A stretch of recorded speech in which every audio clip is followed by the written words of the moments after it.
Bon, les amis, aujourd'hui, je vous ai trouvé un acolyte pour parler de SEO. Antoine, c'est probablement une des personnes qui m'a appris le plus de choses dans les SEO. Et je voulais absolument faire un épisode avec lui parce que bah, déjà, tu es passionné par la SEO, tout ce qui est inbound marketing, etc. Et surtout, tu as eu l'occasion de pas mal pratiquer avec Crisp. Donc, je me suis dit, écoute, on va organiser un dîner avec Antoine.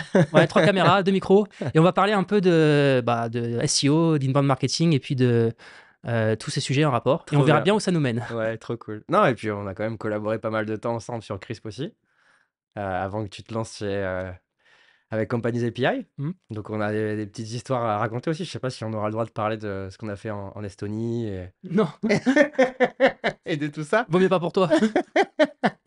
Mais, euh, mais voilà, ouais, ça fait partie de l'aventure. Alors, au niveau de la SEO, j'aimerais que tu nous parles un peu de comment est-ce que tu es arrivé à te spécialiser sur ce canal. Parce qu'en fait, il y a une myriade de canaux qui existent aujourd'hui Ouais. d'acquisition. Mm, mm. Et comment est-ce que tu es arrivé en fait à te consacrer autant d'énergie sur la SEO et pour bâtir progressivement en fait ton expertise là-dessus? En fait, ça revient à l'époque un peu, tu vois, pareil, 2010, 2013, où j'étais en alternance dans une agence web. Et en fait, j'ai eu un mentor, très clairement, tu vois, qui était, un peu des anciens de la communauté SEO française de l'époque, qui avait fait énormément de choses sur le sujet et qui m'a appris énormément de choses sur ces trucs-là, tu vois? C'est lui qui m'a initié aussi à Google Ads et ce genre de choses. Et hem et donc de fil en aiguille, j'ai commencé à, au travers du travail que je faisais dans l'agence web, c'est-à-dire, vendre des services de web marketing, heu beaucoup lire, tu vois? Et j'ai passé énormément de temps à lire des articles de blog d'experts français qui, hem, qui étaient à l'époque, extrêmement, intéressants. C'est une communauté qui est assez fermée d'ailleurs, c'est assez étonnant le monde du référencement naturel français. Ouais. Il y a beaucoup d'entre-soi, avec toujours, des histoires un peu, rocambolesques, tu vois? Un peu en mode Hmm. people et voici et genre de délire, quoi. Et hem et c'est vraiment de là qu'est venu, en fait, cet intérêt.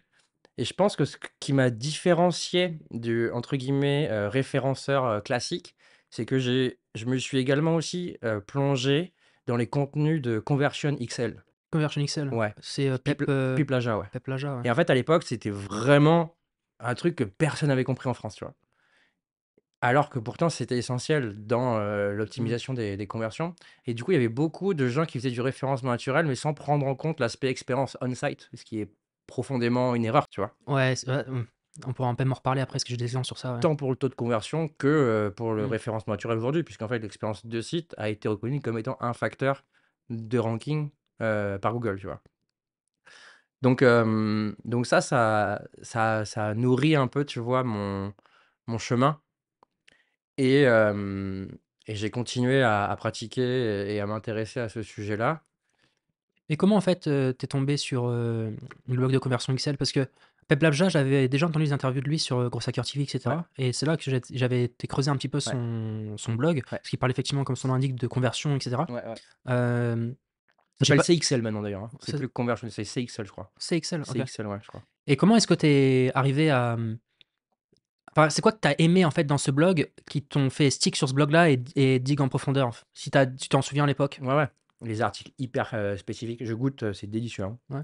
C'est quoi ça du coup? Muamara. Moimara, ouais, hyper bon. Mmh. En fait, moi, ce que j'aimais, c'était la profondeur, technique des articles, avec une capacité à prouver leur expérimentation, tu vois? Et pas juste à être au doigt mouillé en disant: «Ah, je pense que», tu vois? Les mecs, ils disaient: Ouais, «Non». c'est des longs articles en plus qu'il C'était écrit lui. très, très complet, tu vois? Tu pouvais faire du guest blogging, je crois que tu peux toujours faire du guest blogging sur ce site, mais les guidelines, elles sont Mmh. malades, tu vois? Enfin, c'est hyper technique et faut sortir un Et pavé, puis c'est du qualité, quoi. exactement, ouais, c'est Donc faut extrêmement quali.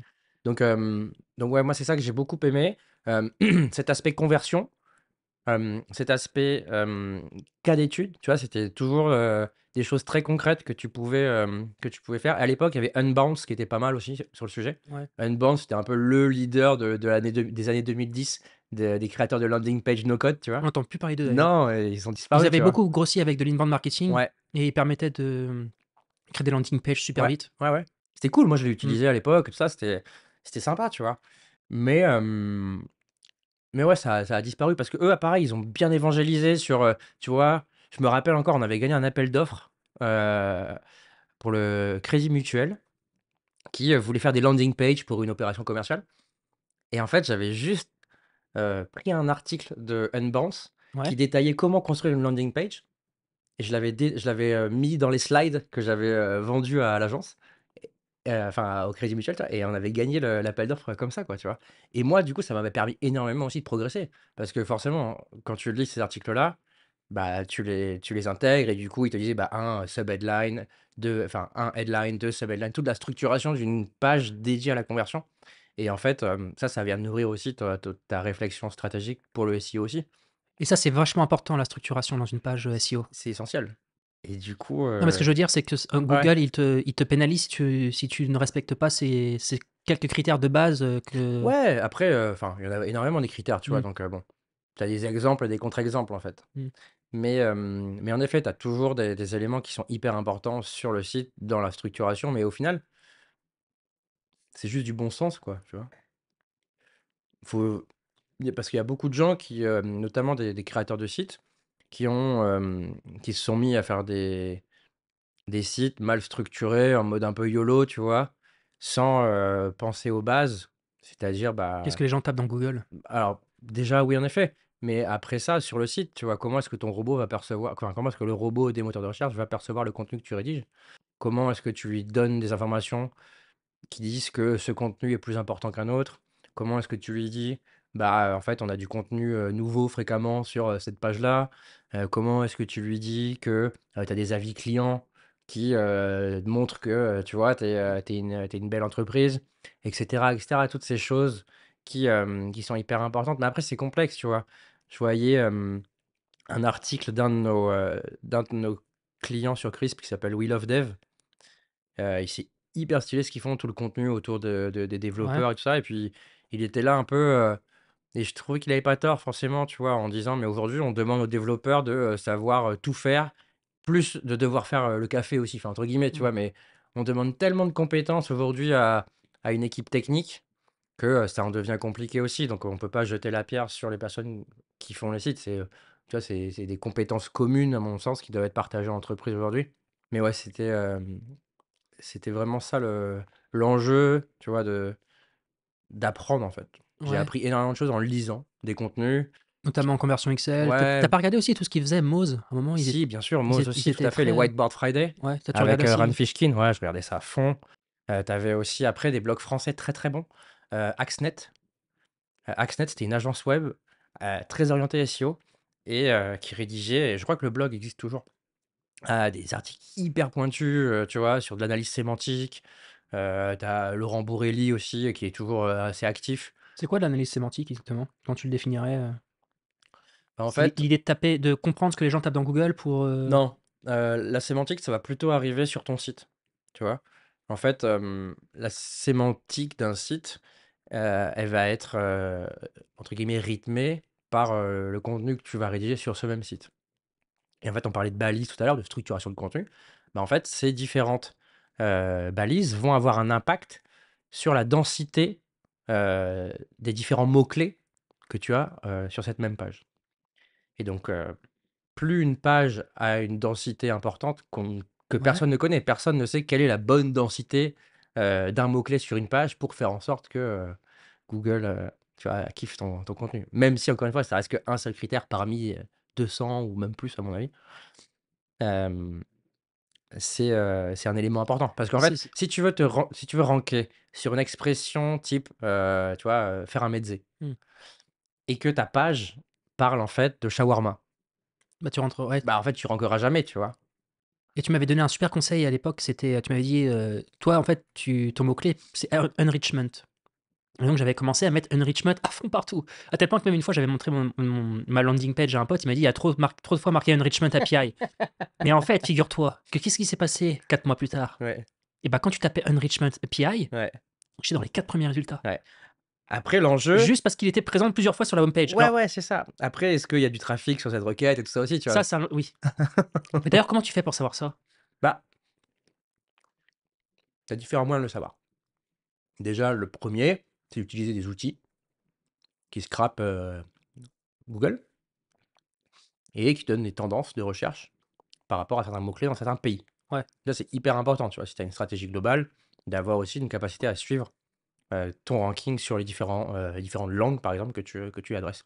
Donc, tu as des outils comme SEMrush, tu as des outils comme Ahref et toute une myriade d'autres qui Ouais. existent. Toi, tu préfères lequel, d'ailleurs? Moi, j'utilise Ahref, qui est vraiment hyper puissant et qui donne énormément d'informations Sur les requêtes, quoi. sur les requêtes, tout à fait, ouais.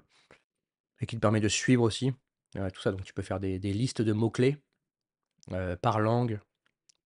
Ouais, Evaboot, ils utilisent aussi Ahref. De toute façon, Ahref, j'ai l'impression que c'est vraiment le C'est un des leaders avec SEMrush, je pense, ouais. ouais, Mmh. en général, c'est soit l'un ou l'autre Ouais. et après, tu conseilles d'avoir un compte sur les 2 d'ailleurs? Je me suis toujours posé la question ou en fait, Non, l'un remplace l'autre, en c'est vrai, ça? ouais, c'est enfin, Ouais, bah, en fait, tu as un peu de communauté, quoi. Tu as les pros SEMrush et les pros Ahref et en fait, globalement, les fonctionnalités sont équivalentes, quoi. Bah, ouais. alors certains te diront que c'est pas vrai, mais au fond, On va dire que c'est plus maîtriser l'outil que de l'un ou l'autre que de ouais. ouais, c'est ça, exactement. C'est intéressant sur la partie, je me en fait, tu vois, moi, la SEO, je la bosse pas beaucoup, à tort, parce que j'ai toujours, cette pensée que c'est du moyen long terme pour obtenir le résultat et en fait, en général, quand tu bootstrap, tu as plutôt tendance à chercher des quick, Mmh, wins. mmh. Donc c'est pour ça que j'ai jamais vraiment trop travaillé mes SEO et j'ai entendu plusieurs fois dans des podcasts des gens dire: «Investis dans les SEO dès le début, en fait» et Ouais, tu sais que tu dois investir le plus tôt possible parce que tu sais que ça va te rapporter des résultats sur moyen long terme, bien sûr. mais par contre, tu peux pas compter que sur ça. En revanche, c'est un cadeau que tu te fais au toi du futur. Oui, mais l'erreur que certains pourraient faire, c'est de commencer à faire du SEO avant d'avoir le product market fit. Ah ouais, mais oui, ça c'est clair parce que tu sais même pas le product market fit, tu sais même pas sur quelle requête Exactement, ranker, en tu fait. vois? Ouais. Donc Ah, tu après cherches d'abord le product market fit. ouais, product market fit, il faut vraiment pas essayer de tabler sur des requêtes comme ça et à moins d'être sur des marchés hyper volumétriques, tu vois? Sur un marché hyper concurrentiel, tu peux tester Ouais. parce que ça peut te permettre d'attirer du trafic facilement et après tu itères sur ta landing page et ce genre de choses. Mais ouais, c'est pas un truc que je conseillerais en Et j'avais une question d'ailleurs, ouais. tu conseillerais, à une startup de faire appel à une agence d'SEO pour sa SEO ou c'est quelque chose qui finalement est un faux ami? C'est quoi Moi, qui est ton avis sur ça? je pense que, quand tu te lances, heu, tu devrais plutôt essayer d'internaliser toutes ces compétences-là parce qu'en fait, si demain une personne externe commence à te dire que tu fais de la merde, tu seras incapable de pouvoir dire si c'est vrai ou pas ce que la personne te dit, tu vois? Ouais, tu es dans Donc l'indécision du coup. ouais et en fait, tu te mets à faire confiance à des gens, mais sans vraiment savoir si c'est vrai ou pas ce qu'ils racontent. Donc je pense que après c'est une question de priorité et de là où en fait tu axes ton développement, tu vois? Si pour toi, c'est cœur de métier, de faire du bon contenu et d'être visible sur les internets et ben, en fait, il faut que tu gardes ça en interne, tu vois? Parce que qui dit faire du référencement naturel, dit, créer du contenu et créer du contenu autour de ta marque. Donc est-ce que tu as envie que ça soit une autre entreprise que la tienne qui parle des services que tu proposes toi? Je suis pas sûr, Non, tu tu pourras vois? pas en fait, il y aura pas la subtilité nécessaire et surtout Exactement, en fait, ils connaissent pas le marché, ils connaissent la pas le conversion, produit, on en tout revient à ce que ça. tu disais juste avant. Ça va être très dur pour eux de faire des articles qui convertissent à fond en fait sur, parce que moi par exemple, ce que je vois beaucoup dans l'univers, c'est que de la SEO, c'est que tu as des gens, ils regardent beaucoup, ils génèrent beaucoup d'articles, ils sont contents parce que ça leur amène beaucoup de trafic, Mmh, mais derrière tu vois que les articles quand tu les lis, même ouais. toi tu ne les lirais pas en fait. C'est nul C'est mec, nul je suis et du d'accord coup avec toi. je me demande un peu ton avis sur ça, parce que en fait je préfère avoir peu d'articles qui rankent extrêmement bien, ou même si c'est très peu de visiteurs, mais c'est pas grave, mais par contre derrière ils convertissent parce qu'ils sont sur des requêtes à forte intention. Mmh, C'est peut-être d'ailleurs ça qu'on m'avait donné comme conseil en fait au début quand tu fais de la SEO, concentre-toi d'abord sur des requêtes à forte intention, réfléchis sur une feuille de papier à quels sont les high intent research que tout à les gens fait, peuvent taper tout à fait. et derrière après tu mets toute ton énergie dessus. Ouais, ouais, moi j'ai horreur des articles de blog. On n'en fait pas d'ailleurs, tu vas Ouais. voir sur Crisp, il y en a très, très peu et parce que, en fait, moi je vois le blog comme un moyen de pouvoir, tester l'appétence d'une requête rapidement, tu vois? Ça veut dire quoi ça, Bah, en l'appétence? fait, je peux créer rapidement, une page qui va cibler une expression et qui va se positionner sur cette expression-là. À partir de là, je vais avoir des stats sur, le trafic, Mmh. tu vois, le temps passé sur la page, peut-être quelques conversions par chance. Mais le problème, tu vois, on parlait de design tout à l'heure. Le problème d'un article de blog, c'est qu'en fait, c'est pas du tout orienté conversion. Tu vois, c'est pas aussi Sur efficace, c'est trafic. c'est pas du tout aussi efficace qu'une landing page. Il y a beaucoup de gens aujourd'hui sur internet qui se gargarisent d'avoir fait 10 000 articles de blog et d'avoir passé de 100 à 1 million de Mmh. visites. Mais en fait, c'est nul, Et tu ça veut vois. rien dire Ça veut rien dire, sur mec. le chiffre d'affaires, en fait? Alors déjà, mais en plus de ça, rien que si tu segmentes la donnée, tu vois. Quand on sait qu'aujourd'hui, il y a le taux de rebond qui est de 50 à Ah, 60% plus que par ça même exemple. des fois, hein. Plus que ça, même, c'est par ça en fait. Donc tu vois, en fait, t'as pas fait 1 million de visites, tu as fait 500 000. Après, combien de personnes ont, sur ces 500 000 là, fait plus de, par exemple, 2 visites? Enfin, ont vu plus de 2 pages sur ton site. À mon avis, tu peux encore enlever un 30%, etc., etc. Tu vois? Enfin, donc au final, c'est ça qui est un peu frustrant, c'est qu'il y a beaucoup de gens avec de l'influence aujourd'hui en France qui malheureusement, à mon sens, prônent des choses qui sont pas saines, tu vois? En disant: «Regarde, on a fait plein de trafic, plein de clics, quoi». Mais ça vaut rien un Ouais, clic, c'est en fait, comme les tu vois? likes sur LinkedIn, quoi. Ouais, exactement. Mmh. C'est bien pour l'ego et la vanité, mais c'est pas ça qui te fait manger à la fin du mois. Et surtout, en fait, moi, d'ailleurs, tu vas me faire penser à un truc, c'est que quand tu penses SEO, beaucoup pensent blog. Mais en fait, tu viens de le dire, quand on pense SEO, on devrait penser landing page. Exactement, mec. Et en fait, mais ça, c'est un problème, j'ai réfléchi à ce problème-là, tu vois? Parce Ouais. que ça me tracasse. J'essaie de comprendre pourquoi les gens, et il y a les agences, mec, les agences, tu vois, quand tu vas leur causer, elles Mmh. te vendent des articles de blog. «Ouais, vous avez vu, on a fait des super articles de blog et on rank et tout ça», et je fais: «Mais putain, arrêtez de me vendre des articles de blog, quoi». Hem et en fait, ça vient de 2 choses. D'un manque de moyens, parce que du coup, en fait, c'est les équipes marketing qui ont pas suffisamment de moyens pour pouvoir créer des landing pages qui combinent SEO et conversion. Donc ça veut dire un manque, tu vois, de ressources de la part des dirigeants des entreprises en général. Et aussi, des outils pour pouvoir, être Ouais, autonome. mais c'est aussi du coup, de fait, une incapacité à comprendre, et donc en fait, ça, c'est lié à la culture, tu vois? Et au final, en France, on a toujours tendance à avoir un peu encore cette image de l'outbound, tu vois? On te dit: Mmh. «Ah, on va avoir une armée de sales et on va aller, chasser, les vendeurs». Après, cette stratégie de all-in sur le contenu, tu vois? Elle peut être intéressante aussi. Si on parle de Eva Boot, par exemple, qui fait des contenus hyper intéressants. Mais moi, je suis comme toi, j'ai jamais lu en entier ces articles, tu vois? Parce que peut-être que je suis pas dans la cible non plus. En revanche, ce Ouais, qui est intéressant, c'est de se servir de ce trafic-là pour créer des listes d'audience, de retargeting ensuite, mais un truc qu'ils tu font bien vois? Evaboot, c'est qu'ils ont des pages de blog qui sont ultra optimisées. Si tu vas sur la droite, la colonne, Ouais, ouais. elle a un Il y a certain plein de call to sens. action et tout ça, ouais, bien Exactement, sûr. et Ouais, ouais. il y en a pas 150 000, Ouais, il y ouais. en a un ou 2. Ouais, tout à fait. Parce qu'un autre point, c'est que quand tu fais de la conversion, plus tu donnes de choix, plus tu rends confus l'utilisateur. Ouais. Moi, je préfère avoir un seul bouton sur ma landing page, Bien sûr. même une seule section qui est ultra bien travaillée, Mmh que mh. 150 000, hein. Ouais, Parce qu'en fait, plus tu donnes de choix, plus derrière ouais, tu rends confus et les gens, ils droppent. ouais. Ils savent pas où cliquer, tu vois? Tu leur demandes de liker sur Facebook, tu leur demandes de te suivre sur LinkedIn, tu Ouais. leur demandes de te suivre, s'abonner sur YouTube, L'enfer. tu leur demandes de regarder ton produit. Ouais, Le ouais. mec, il a cru que il bossait pour toi ou quoi? C'est clair. C'est clair. Non, non, je suis tout à fait d'accord avec toi. Et mais en fait, c'est juste que ça marche, tu vois? À mon C'est avis, pour plein de intéressant, gens. hein. Mais moi, j'ai pas envie de devenir une marque, tu vois, qui fait des articles de blog, quoi. Déjà, je trouve ça hyper ennuyant, et en plus de ça, tout le monde fait ça déjà, tu vois? Je pense que ouais. Mais par contre, ouais, si tu es technique et que tu te dis: «OK, j'analyse la sémantique», alors je sais pas ce que tu veux dire par sémantique, si c'est H1, H2, H3 et après Par derrière exemple, des ouais, là, strings. on parle plus d'architecture sémantique, en effet. Il OK. faut en effet avoir une page hyper structurée qui, fait comprendre aux robots des moteurs de recherche, à chaque section de ta landing page, quel contenu, hem, en fait, enfin, quels mots-clés tu vises, tu vois? Mmh. Alors c'est faut le faire avec intelligence. Tu as bah, justement, tu vois, tu as un mec aujourd'hui, enfin 2 mecs qui sont des figures un peu du SEO français, qui s'appellent les frères Perronnet, qui ont créé un logiciel qui te permettent d'analyser en fait, l'optimisation de ta page par rapport à un mot-clé, tu vois? Et du coup, ça te dit, bah, en fait, là, tu es en suroptimisation, et en fait, la suroptimisation, c'est pénalisé par Google aussi aujourd'hui. Ouais, mais comment ils ont accès aux algorithmes de Google? C'est ça la grande question. Alors Ça, en j'y crois fait, pas. bah, c'est pas qu'ils ont accès, en fait, c'est qu'ils ont créé leur propre modèle. Ils supposent.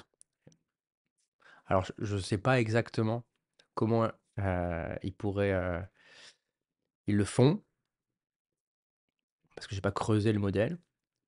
Mais connaissant, les compétences de ces 2 personnes, c'est pas, Ouais, c'est pas fait au doigt mouillé, quoi. non, Mmh. exactement. Ouais, ouais. Donc ça, tu balances un article et il te dit tout ce qu'il faut changer sur l'article. C'est un peu comme un Lightspeed. Comment ça s'appelle le truc de Google là où tu lances Ah, PageSpeed? Ouais. dans Google, PageSpeed, ouais, ouais, tout tu à fait. lances ton Ouais, c'est Chrome, ça. tu Ouais, ouais. cliques sur un bouton et ça te dit toutes les choses que tu dois changer Ouais, Lighthouse. en pédo. Lighthouse. Ouais. C'est comme Lighthouse en fait.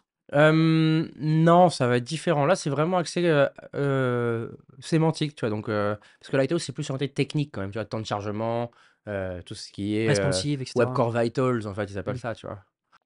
Donc, ça va être vraiment deux choses différentes. Tu as d'un côté parce qu'en fait, un référencement naturel réussi, moi, j'ai souvent 3 grands points que j'aborde, tu vois? Le premier c'est l'aspect technique, essentiel et ça, c'est des mecs qui ont très, très bien réussi historiquement, c'est les mecs de Flat. Le truc de musique? Ouais. Eux, c'était des machines de guerre en SEO et j'avais suivi Ouais. une des conférences de Pierre Rano, du coup, le CEO et j'avais été bluffé par, justement l'impact technique qu'ils avaient réussi à avoir, heu, en termes de par rapport à la visibilité que ça avait généré, quoi. Ils avaient beaucoup de visibilité, et je me souviens à l'époque, hem, ils étaient partis sur la SEO déjà parce qu'ils avaient pas forcément beaucoup de moyens en publicité. Donc ils Ouais, voulaient ouais, beaucoup bosser là-dessus ouais, et surtout, ils étaient sur un marché où ils vendent un abonnement qui coûte un certain nombre d'euros par mois ouais. et donc tu pouvais pas il te fallait du volume. Mmh mh. Sinon tu en vis pas en fait, Mmh mh. et donc la SEO était un moyen pour eux de à la fois récupérer du volume tout en Ouais. étant, tout en Mmh. convertissant sur un prend plat cher. Et c'est marrant qu'on en parle aujourd'hui parce que je suis passé sur leur site hier Mmh. et c'est vraiment une masterclass, quoi. Toujours hyper pertinent ce qu'ils ont fait, Ouais, par contre, c'est de la micro-optimisation, en fait. Ça, en fait, quand je te parlais pas d'agence que, aussi, pas que, tu vois? Parce qu'en fait, ils ont réussi à productiser leur SEO et ça, c'est tu vois, c'est un peu la ça veut dire quoi productiser? bah, en fait, c'est se servir des contenus dans ton produit pour ranker sur les expressions, bas de funnel, D'accord. En tu fait, vois? c'est comme si j'imagine c'est sur les morceaux de musique, par exemple? Ouais. C'est ça? Mmh. Ouais, ils créent, Ouais. qui c'est qui est bon là-dessus? Sur les expressions clés, tu Ah, vois? Attends, je Crunchbase, par exemple. bah, Crunchbase, ils font des articles, tu vois? C'est pas vraiment un ils font pas du produit, tu vois? Mais ouais. Mais tu as plein d'exemples pareil pour, tu vois? Canva. Canva, c'est comment on pourrait dire ça? Je sais pas, un exemple fabuleux de productisation du SEO, quoi.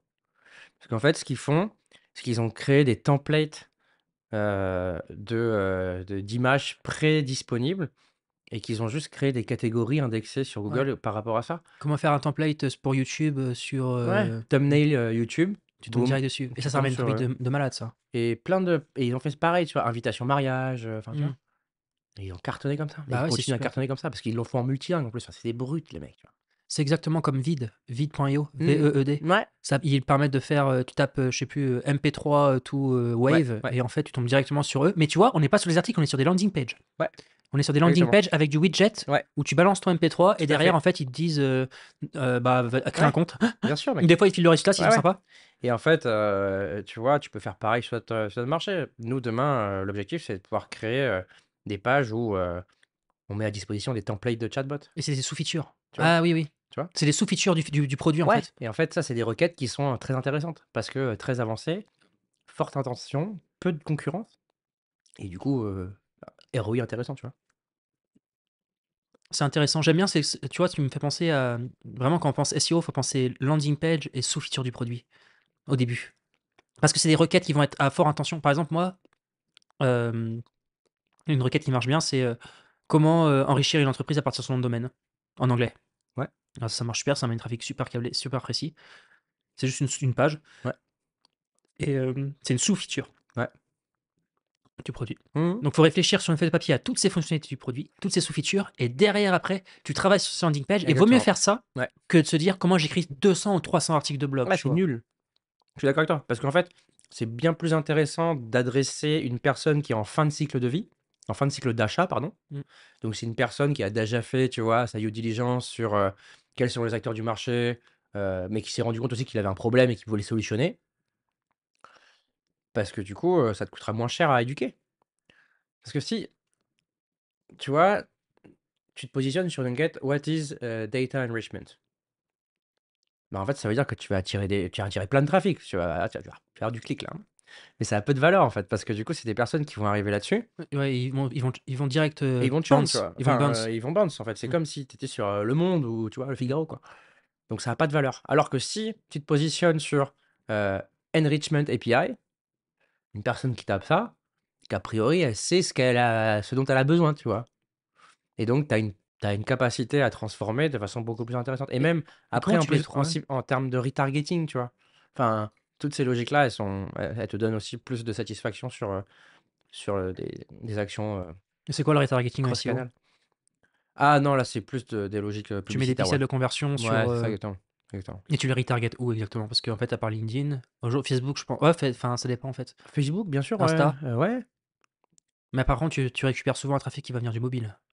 pas que, pas que. Tu peux définir, que tu cibles que les gens sur desktop, hein. Ouais. Mmh. Ça coûte plus cher en CPC, mais c'est pas grave. Ça coûte plus cher au CPC, en effet, ça dépend des requêtes après encore une fois, tu vois?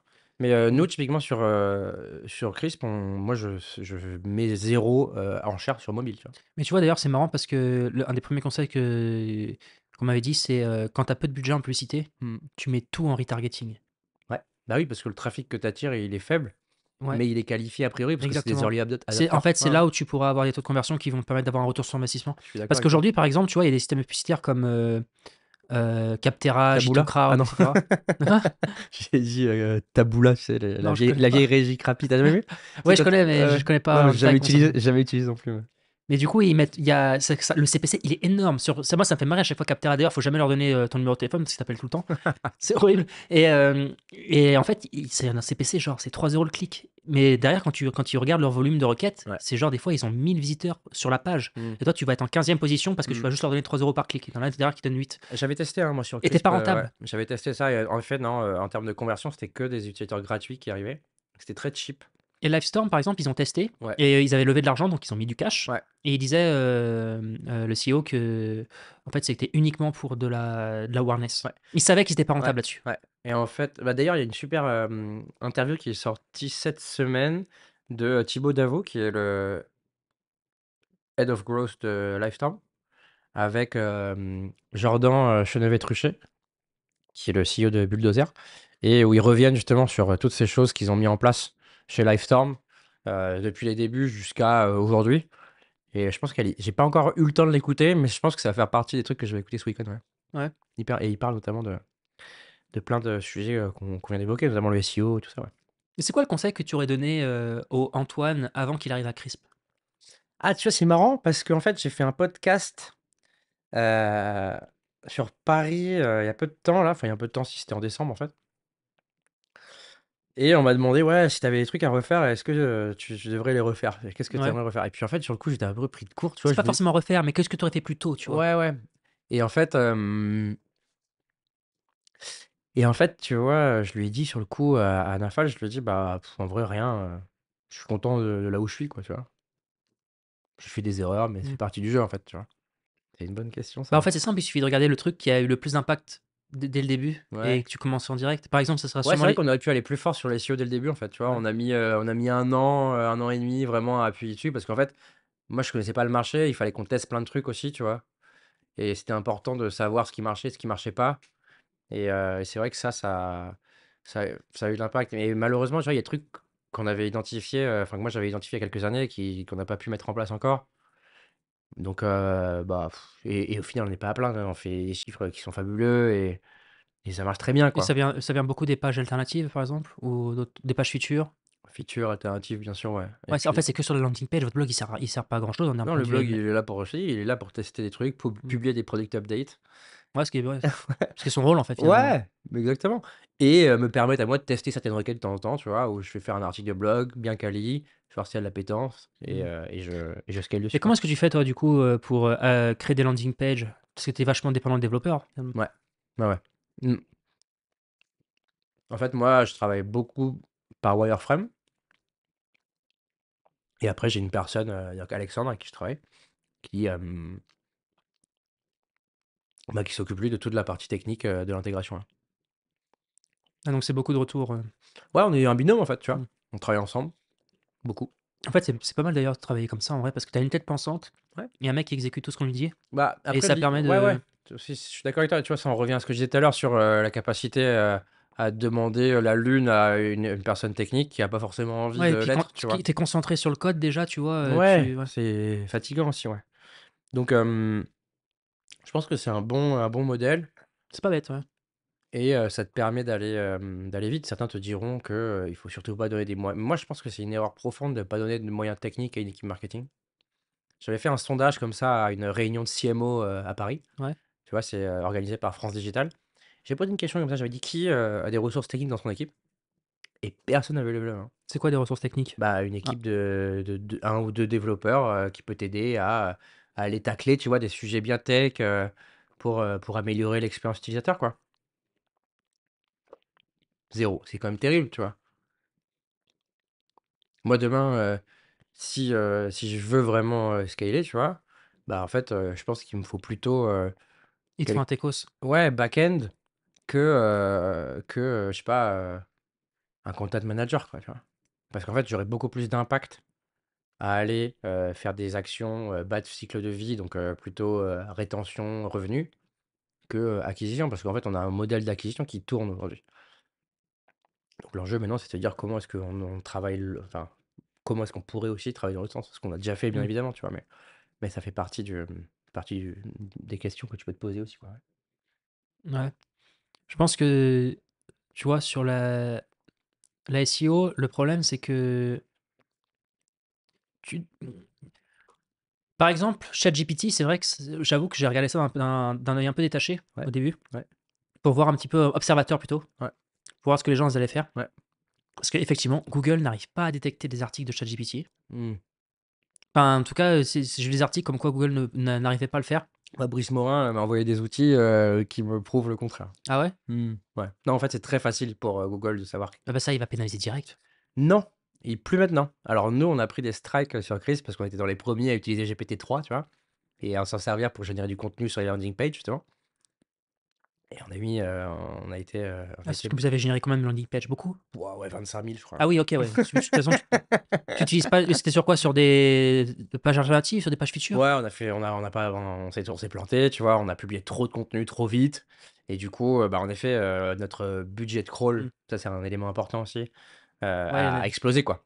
Et donc en fait, on n'arrivait pas à avoir suffisamment de pages qui s'indexaient, naturellement et rapidement, ouais. le budget crawl, c'est en fait, le nombre de pages que tu rajoutes soudainement à ton sitemap.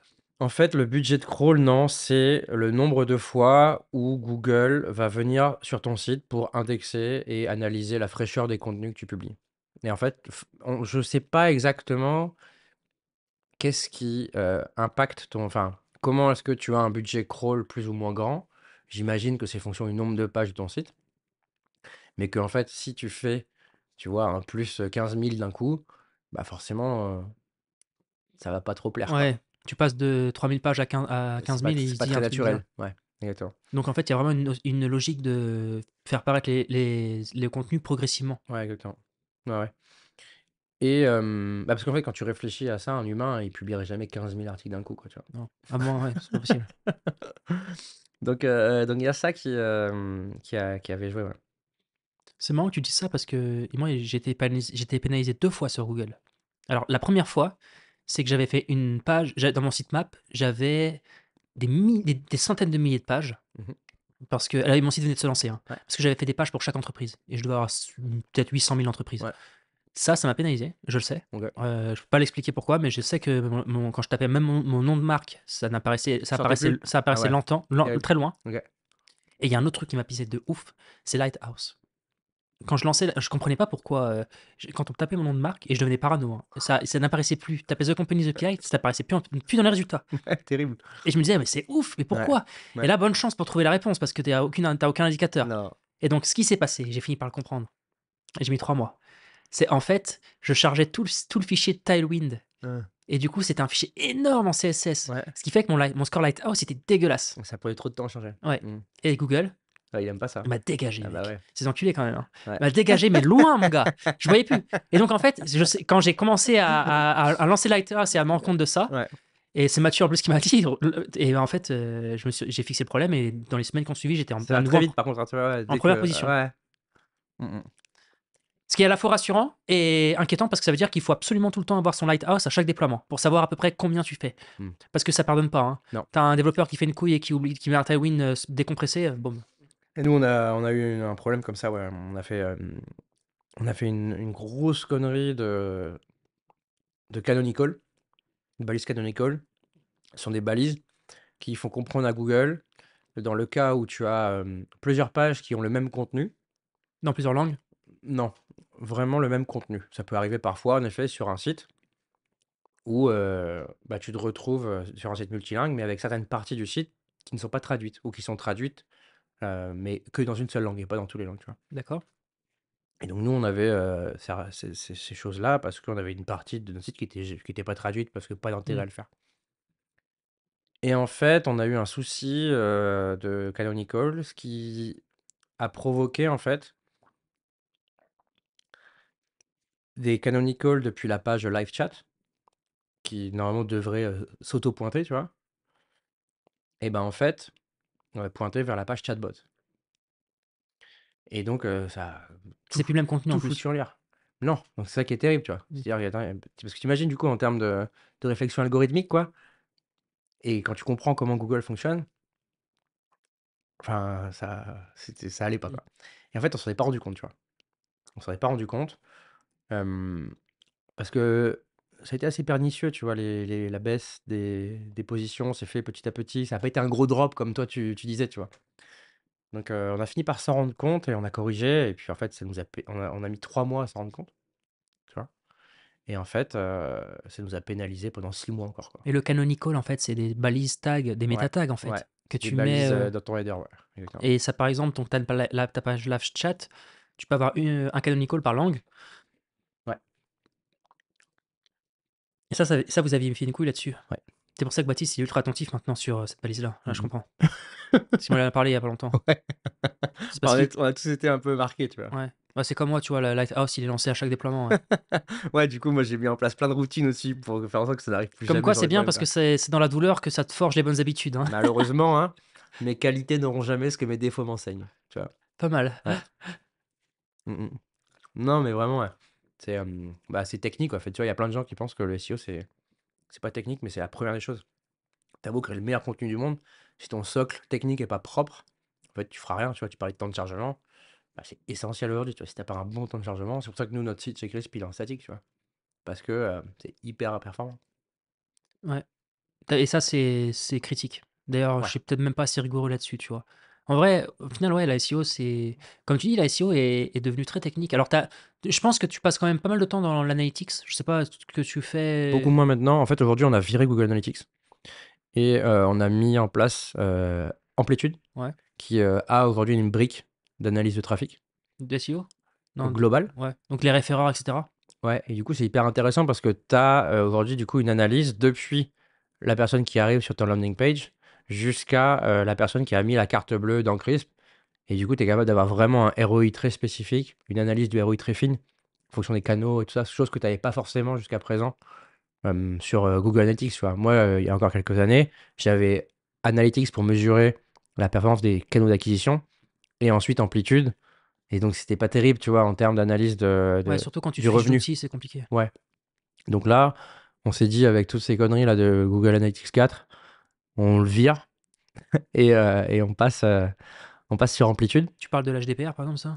Non, tu sais, Google Analytics 4, ils ont fait tout un foin parce qu'en fait, il fallait changer, ton code de tracking, du coup, tu perdais ton historique, machin, et cetera. En fait, tu repartais de zéro, quoi, et en plus, tu avais énormément de setup à Mmh. à à réaliser pour, en plus, enfin, une, un design qui était vraiment enfin, il y a à mon sens, je sais pas comment ils ont fait pour rendre un truc encore plus nul que déjà Google Analytics, tu vois?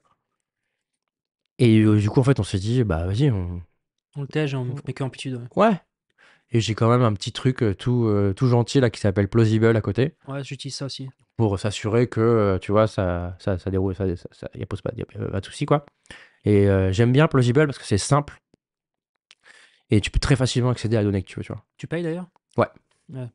on paye, 40 € par mois. Non, ça va. C'est basé sur les page views, tu vois? Ouais, c'est pour ça que je me demandais si tu payes parce que ça Ouais. ça peut vite devenir cher, hein. Bah, en fait, on a payé cher pendant un moment parce qu'on avait toutes les page views de l'app qui étaient générés Bah aussi. oui, ouais. En fait, c'est cool ce qu'ils ont fait. Tu vois, ils ont fait un peu comme nous sur nos concurrents. Il y a toute une feature d'import automatisé de données Google Analytics, c'est ça? Hmm. C'est malin ce qu'ils ont fait. Et ouais, Plausible, très bien, tu vois. Alors, certains diront que c'est pas du tout assez poussé, mais en fait, bah, une boîte comme Ahref, par exemple. Ahref, boîte Bootstrap, sans analytics. Et je crois qu'ils sont à 100 millions d'ARR. Et ils n'ont pas d'analytics dans la boîte. Mais genre rien, tu vois. Et ils sont même pas plausible, etc. C'est ça? Non, Ouais. Bah, t'imagines? comment ils font pour mesurer les requêtes Bah, de ils chez eux? utilisent leurs produits, je pense, tu vois, Ouais. mais Remarque, c'est vrai, c'est peut-être la même chose, la meilleure chose à faire, ouais. et ouais, mais alors, enfin, respect, quoi, tu vois. Par contre, tu dois perdre quand même, je pense, en termes de Ouais, visibilité je sur les sais pas trucs. comment ils font. Peut-être qu'après, c'est, tu vois, l'histoire et que la réalité est différente, mais moi, ça m'avait, enfin, ça continue à me faire réfléchir aussi, quoi, tu Et tu vois comment, l'avenir du SEO? Parce qu'il m'arrivait un truc, tu vas rigoler, mais je pensais pas que ça me serait arrivé vois. Ouais, aujourd'hui, impossible. ok. Je passais ma journée sur l'ordinateur et à la fin la fin de la soirée, je me suis dit: «Putain, c'est marrant, j'ai pas fait de requête Google». Hmm, Pourquoi? GPT. Bah, j'utilisais ChatGPT, Ouais, mec, ouais, mec. pour mon code et c'était Ouais, impossible parce que moi, je passais ma ouais. journée sur Google avec Stack Overflow et Avec Stack cetera Overflow, ouais. Et à mon et avis, ils doivent avoir un et j'ai drop pas dans leur fait trafic, mec, c'est et malade. j'ai pas fait une seule requête de la journée et je me dis Ouais, et j'étais en train de réfléchir: «Mais quelle requête j'ai fait?» J'ai regardé dans mon historique et non, pas une seule requête ouais, et donc ça pose quand même des sacrés alors oui, c'est parce nous, on est quand même des techs, ouais. le reste du monde continuera à faire des recherches Google, Ouais, bien beaucoup. sûr, ouais. Hmm. Mais quand même, il y a quand même une évolution qui fait que je sais pas comment tu vois l'avenir du SEO sur ça? Bah, c'est évident que ça va changer beaucoup de choses, rien que le comportement de Google, tu vois? Google, ils veulent, aller d'un, d'un moteur de recherche à un moteur de réponse Ouais. et donc pour ça, ça va changer beaucoup de choses. Leur, nouvelle expérience de recherche, la SGE, C'est quoi ça, SGE? Search Generative Experience, c'est en fait, une IA générative dans le moteur de recherche, quoi. C'est Bard? Ouais, en partie. Mais pour le moment, c'est que en bêta, tu vois, sur certains pays. Donc personne ne sait trop à quel moment ça va être release, comment ça va être release. Pour le moment, il y a beaucoup de flou autour de ça. Mais on en revient, tu vois, à cette histoire de productisation du SEO. Et moi, je pense que la, la, la, la différence, elle est là. Dans un monde toujours plus concurrentiel, tu vois, aujourd'hui, le nombre de boîtes qui se lancent et de SaaS qui sont créés font que, il y a une complexification de la concurrence sur le référencement naturel, hein, le SEO, quoi. Et du coup, être capable de sortir du lot en proposant des expériences on-site qui soient différentes, en fait, c'est le seul moyen que tu as de te différencier. Parce qu'aujourd'hui, les critères off-site, tu vois, c'est important de différencier le Mmh. on-site et le off-site, c'est des choses complètement différentes en termes de référencement naturel. Euh, le critère on-site, c'est toi qui le maîtrises. Le critère off-site, tu peux avoir de l'impact dessus aussi dans le futur, tu vois. Si on réfléchit à Ce que tu appelles off-site, c'est comment tu ranks dans Google, c'est off-site, ça ça? va être la popularité, tu vois. Les mentions de ta marque, les citations, le nombre de liens qui pointent vers ta page, par exemple, tu vois. Et toutes ces choses-là. Euh, on parlera peut-être après justement de cette question de mention, parce qu'il y a des choses assez intéressantes à faire et ça reviendra à ce que Mmh. j'avais dit tout à l'heure au début de Quora et de Reddit. Et je pense que c'est cool d'en parler. Et, euh, et donc, tu as ces enjeux-là d'IA, tu vois, qui sont présents.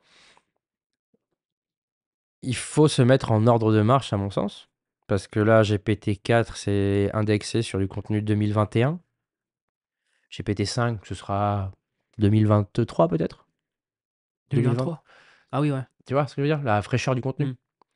Euh, et GPT-5 ou 6, ce sera peut-être 2024, tu vois. Euh,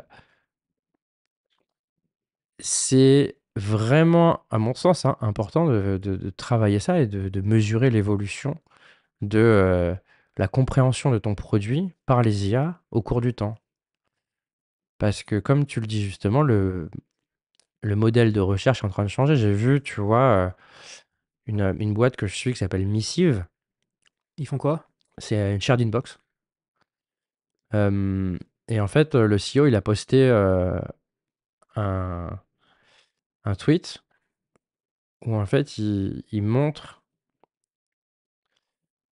un exemple d'un nouveau client qui explique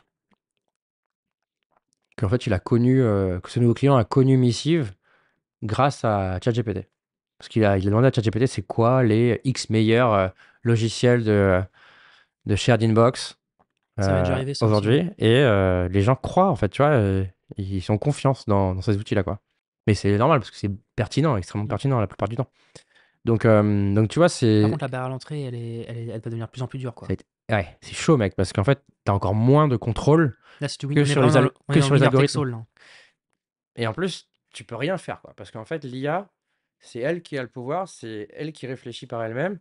Et, et la seule ressource que toi, tu peux avoir, c'est ta capacité à anticiper les évolutions des modèles et à travailler comme un bourrin sur ta citation dans les listings d'articles, tu vois. Ouais, et puis il va falloir nourrir l'IA au niveau du contenu, par exemple, aussi. Exactement. Donc, moi, je vois vraiment deux enjeux. Un, c'est les mentions de ta marque dans, tu vois, les articles type les X meilleurs logiciels pour X. Ouais, Moi, en vrai, mon objectif, ça, c'est poncer tous ces articles-là pour être dedans. pour être dedans. Peu Donc importe. tu pings les gens qui les ont écrits pour Ouais, qu'ils tu rajoutent ta payes, marque. mec. Tu payes. Ouais, T'es pas con en vrai, hein, parce que c'est exactement ce qu'il faut faire. Reddit, ouais.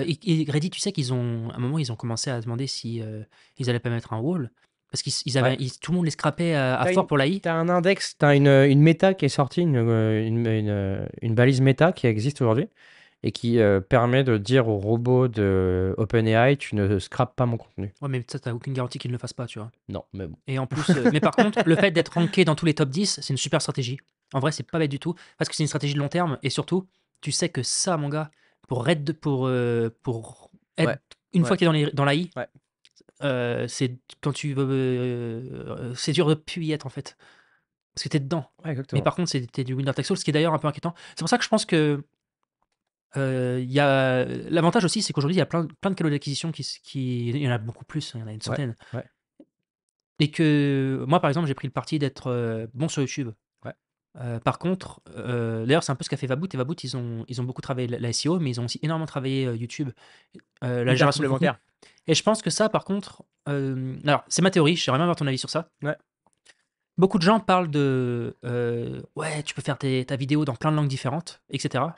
Tu peux générer des vidéos avec de l'AI, etc. Du Mm. coup, on va pouvoir en faire plein. Ouais. Mais en fait, est-ce que tu en as déjà vraiment regardé une seule fois de A à Z une vidéo qui est faite par AI ou d'un mec où tu sais que la voix elle est pipée?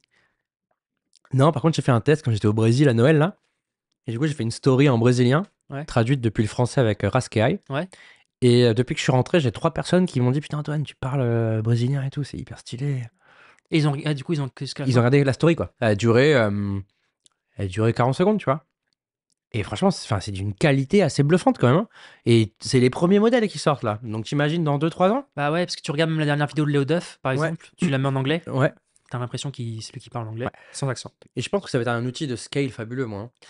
Bah ouais, mais je me demande à quel point l'authenticité va pas prendre tellement un coup que les gens vont se dire. Alors après, le problème, c'est que si elle est invisible, si les gens se rendent même pas compte que c'est un robot, ils pensent que c'est vraiment la voix du gars, Mmh. bah là, en fait, game over, tu vois. À mon avis, il va y avoir aussi, tout un pan législatif qui va obliger notamment une boîte comme YouTube Hmm. à, dire: «Bah, cette vidéo a été tournée Ouais. originellement dans telle langue» ou quelque chose comme ça, tu vois? Parce que moi, je me dis qu'en fait, à un moment où l'authenticité va reprendre le dessus et Ouais. que les gens ne voudront pas se faire duper, tu Ouais. vois. Ouais, c'est évident. Et que si tu. Bah après, si le contenu est tellement qualitatif, c'est ça le problème, c'est que on en revient toujours à la même chose, c'est est-ce que ton contenu est qualité? Aujourd'hui, YouTube valorise le watch time, hein. Ouais, d'ailleurs, Ouais. MrBeast, tu regardes, il a tout mis en anglais, dans 50 langues différentes, ses vidéos, mec. Ouais, Mais en fait, les gens, ils doivent regarder, tu vois. c'est possible, ouais. Parce que ils jugent ça Thibaut InShape qualitatif aussi, pour Thibaut eux. InShape, il a fait un gros shift, sur le contenu anglais, j'ai été Ouais, choqué, il a quoi. buzzé en Inde. C'est pour ça que d'ailleurs que Ouais, ça a c'est hyper explosé. marrant. Ouais. Il est passé de 10 millions à 15 millions Ouais, tu en. regardé sa dernière vidéo là? Elle est hyper intéressante. Il Bah, partage pas mal de ses chiffres et tout ça, c'est une bonne source ouais, d'inspiration. après, la grande question, c'est la rétention, quoi. Ouais. Est-ce que c'est pas un pic? Parce que c'est toujours la même chose. Vaut mieux avoir 1000 abonnés qui soient ultra fidèles Mmh. qu'en avoir 10 000 qui sont volatiles, tu vois. Après, il explique lui vraiment qu'il voit ça comme 2 sources d'audience différentes. Des gens qui consomment que du short et des gens qui consomment du contenu long. Il considère que c'est 2 types de personnes, mais que c'est peut-être aussi 2 temps de consommation différents. Où en fait, il dit, hem: «Tu regardes pas un short au même moment que tu regardes une série longue». Tu vois? Ce qui est vrai, en fait. Ouais. Je regarde jamais des shorts, donc je peux pas. OK. Et d'ailleurs, ça montre aussi l'importance de la segmentation. Moi, si tu veux m'avoir, il faut du contenu long. Ouais. C'est très très rare que je regarde des vidéos qui durent, qui sont courtes. Ouais. À part peut-être des gens que je regarde depuis des années, tu vois. OK. Mais par contre, ouais, c'est vrai, j'ai quelques chaînes YouTube, Thinkerview, Click and Click, Ouais. où je regarde toutes les vidéos et elles durent. Je peux me passer 3 heures dessus. Ouais, Mais bien par sûr, ouais. contre, il y a aussi un changement de génération. Parce que je me rends compte que, mine de rien, la génération Z, et même la mienne, hein, Mmh mh. on a beaucoup de mal à rester concentré 2 heures sur une vidéo sans switcher, tu vois. Ouais, bien sûr, ouais. Et ça veut dire comment. Je sais pas. Mais Je moi, c'est pense. pareil, enfin, tu vois, quand j'étais à l'école, mec, j'avais énormément de mal à suivre 1 heure de cours, sans, penser à autre chose, quoi. Bah, c'est la Ouais. même chose au final, hein. Regarde, c'est juste que tu regardes un écran Ouais, et plutôt puis que de là, même regarder un là, prof c'est qui te poussé à parle, son quoi. paroxysme avec TikTok, etc. En Et plus, ouais. d'ailleurs, Mmh. tu sais que c'est marrant Mmh. parce que Eva Booth, ils ont fait des tests sur TikTok Ouais. et ils en sont revenus. Ouais, il disait que ça marchait pas? Ouais, ils ont arrêté. Ouais.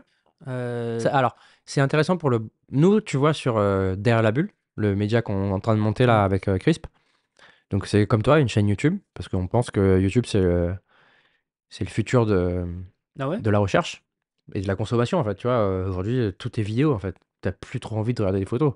Ni les articles. Ouais, Moi, je lis très peu, ouais. moi aussi, pareil. Je regarde beaucoup de Alors que je vidéos. lisais énormément, hein. Ouais, moi, c'est Mmh. pareil que toi. Mais bah, ce que je disais, tu vois, j'ai lu énormément de choses sur des vidéos, ce genre de choses. Sur des articles de blog, pardon. Ah, c'est intéressant, ouais. Et donc nous, on pense vraiment que c'est le meilleur moyen à la fois d'avoir une approche différenciante, parce que comme tu disais tout à l'heure, concurrence de Maboule, et en fait, on n'a pas envie de faire comme les autres. Donc on veut se différencier sur du contenu haut de funnel, donc pour générer de la notoriété, et dans un format qui est sympa. Et du coup, bah, YouTube, pour ça, c'est Ouais, par contre, une belle opportunité, quoi. YouTube, c'est du long terme. Ouais.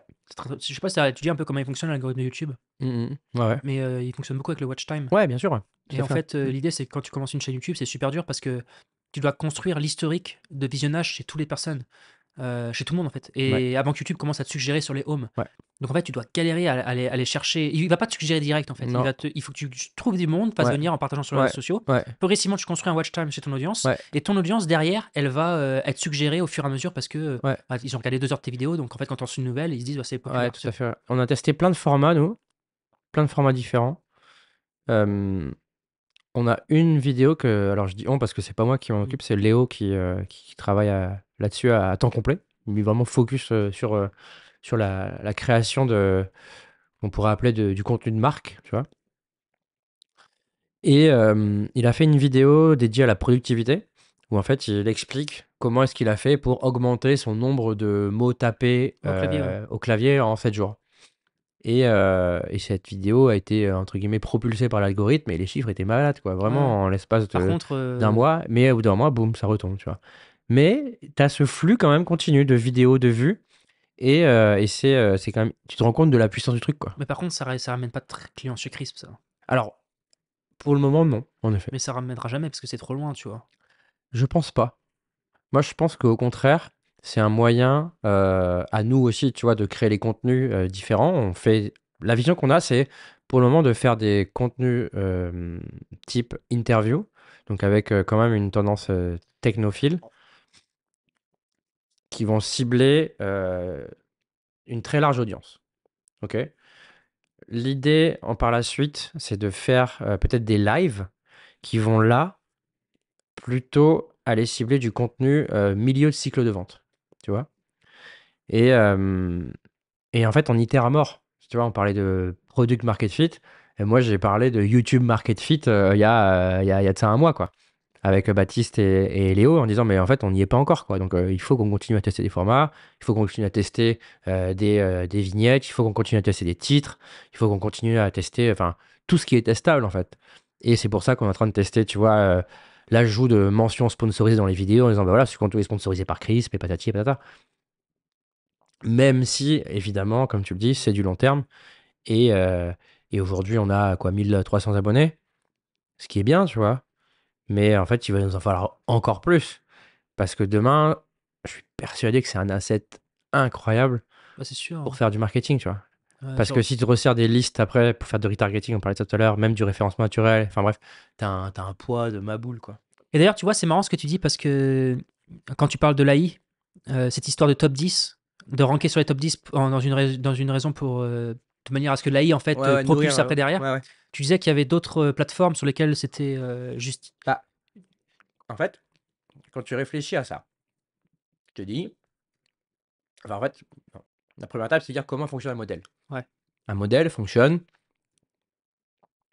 parce qu'en fait, il parse le contenu sur internet et il s'en nourrit et du coup, il donne des scores de pertinence.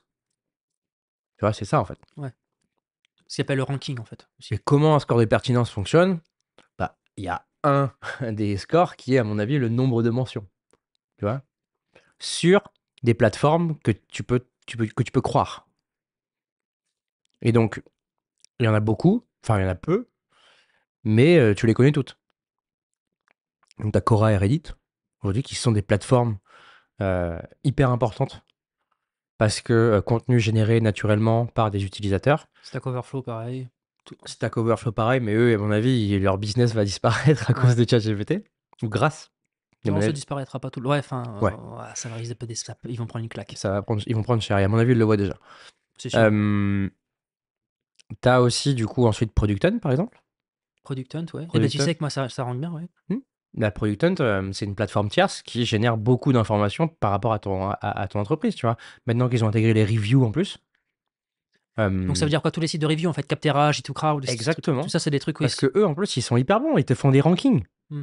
Ils te disent, tu vois, top 10 des meilleurs logiciels pour X. Et ça, c'est du pain béni pour les modèles d'intelligence artificielle. Hmm. Parce qu'en fait, c'est une plateforme tierce que tu peux croire parce qu'ils font quand même hyper attention, tu vois, à la Bah, qualité c'est leur des business, avis. en fait, Ouais, hein. exactement, c'est leur cœur de métier. Hmm. C'est comme TripAdvisor, quoi, tu vois. J'ai pas trop testé de requêtes B2C sur ChatGPT, type, tu vois, donne-moi le meilleur logiciel, donne-moi Oh, le meilleur restaurant, tu si, vois. mec, ça marche de fou. Ouais, je Tu veux que je te pense. raconte une histoire de malade, Ouais, juste une vas-y, vas-y. aparté? Alors, avec Nathan, on est parti à Djerba, tu vois. Ouais, Et j'ai passé, bah, comme beaucoup de gens, je sais pas, 2 soirées entières à regarder tous les hôtels parce que Nada, elle avait un certain nombre de critères ok. et il fallait que je trouve une solution pour, voilà, tout ça bien. Ouais, Et donc, je passe du temps, je sélectionne 3 hôtels et puis je lui montre les 3 hôtels et elle me dit: «OK, on prend sur celui-là». Et mon gars, elle va sur ChatGPT, elle tape ses critères, ouais, donc je sais plus c'était quoi, je veux un truc qui soit, adult only, ouais, qui soit, tout ouais, compris et cetera ouais. et cetera et figure-toi que ce con là, mec, il me sort sur les 3 hôtels qu'il me sort, il y en avait 2 que j'avais choisis, Ok. dont un dont celui où on a été Ouais. et il me sort en 10 secondes et là, tu te dis que ça marche super bien parce qu'en fait, lui, comme il a tous les mots clés et toutes les descriptions, qu'il a lu toutes les descriptions de tous les hôtels, Ah, il a tout quand tu lui classé, ouais, donnes bien quand tu es sûr. vraiment précis dans ta Ouais, requête ouais, et c'est ce qu'elle a dû faire ouais. et ben, il a ressorti, tout bien et d'ailleurs ça c'est assez bluffant et d'ailleurs si je peux faire une aparté, Mm.